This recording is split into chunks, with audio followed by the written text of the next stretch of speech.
Welcome to Rambam in Depth. Today we'll be discussing the Rambam Hilchos Eidos Perek Yud Gimel Halacha Beis, where the Rambam talks about people who are disqualified from being witnesses because they are related to each other, and relatives cannot be witnesses, close relatives. After explaining that, establishing that, the Rambam says Hagerim, converts to Judaism, Einam B'din HaKrevim, they're not subject to the law of relatives that are disqualified. Afilu shnei achim te'umim shenizgairu, even two twin brothers, that means they share the same father and mother for sure. Me'idim zeh lezeh, they can testify for one another.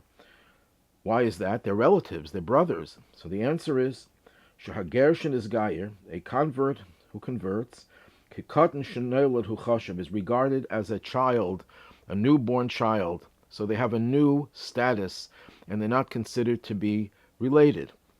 And this halacha manifests itself in many different areas.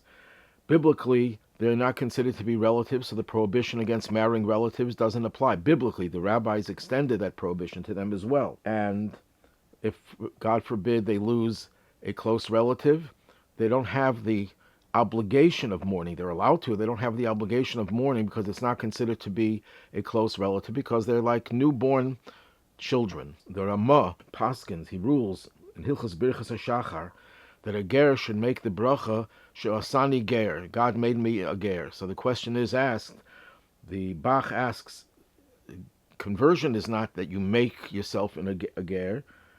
It's your choice that you accepted upon yourself the laws of the Torah and to be part of the Jewish people. So how could you say she'asani, that God made me a ger? So the Taz explains that since a ger shenizgair is kikatan shenei ladami, he's like a newborn child. In other words, he's reborn. It's a new status, so it's God who caused him to be reborn. Of course, some people will ask the question. There's a famous statement of the Chidah, and it starts off. It's mentioned in earlier sources as well, that the reason why the Gemara says ger shenizgair, and the Rambam uses the same expression, a convert who converts. Well, he's not a convert before he converts. It should have said goy shenizgair, a non-Jew who converts. So the answer is that every convert already has a spark of a Jewish soul even before he converts, and that's really what motivates him to want to be part of the Jewish people, because he has this spark. And therefore, even before he converts, he's already, in some respect, considered to be a convert to Judaism. So that seems to go against what we just said, that the Taz says that God creates you and makes you into a new person. Well, you were already that person, you just revealed it. So the answer is actually in the words of the Chidah and others. It doesn't mean that the ger, before he converts, already has a full-fledged Jewish soul. He has a spark of a Jewish soul, but when does he get the entire force of that Jewish soul? That he gets when he goes through the halachic process of conversion. The Rebbe wrote in an answer to someone, when should a ger celebrate his birthday? The Rebbe emphasized very strongly the importance of celebrating a birthday. So when does a ger celebrate it? Does he celebrate it on the day that he was actually born? So the Rebbe says, no, it makes sense that he should celebrate it on the day that he's converted to Judaism, because that's considered to be the day that he's actually born.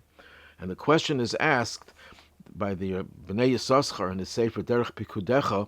He says, what about, there's a halacha that if, God forbid, a person has two children who died through circumcision, they're not allowed to circumcise the third baby under normal circumstances. So the question is, what about a case where a person converts to Judaism with his children, with his sons, and two of them died after they were circumcised? Should he refrain from circumcising the third one because it's a third brother? Or do we say, no, they're not related to each other halachically, so who cares about what happened before? This is a new status. So the famous Pesach, Rabbi Weinberg, Hashem Yim Kandameh, who lived right before the Holocaust and perished in the Holocaust, in his commentary on Masechta Becheres, says a very logical distinction. When do we say that you're like a newborn child with regard to halachic matters? But when you're dealing with biological matters, when you're dealing with physiological matters, and the reason why you don't circumcise the third son is because the third son might have the same medical condition as the other brothers had, and it could cause him to perish through the circumcision. So even though they're halachically not considered brothers, biologically and physiologically they are brothers, and therefore the same law that applies to people who were born Jewish would also apply to a ger, to a convert to Judaism.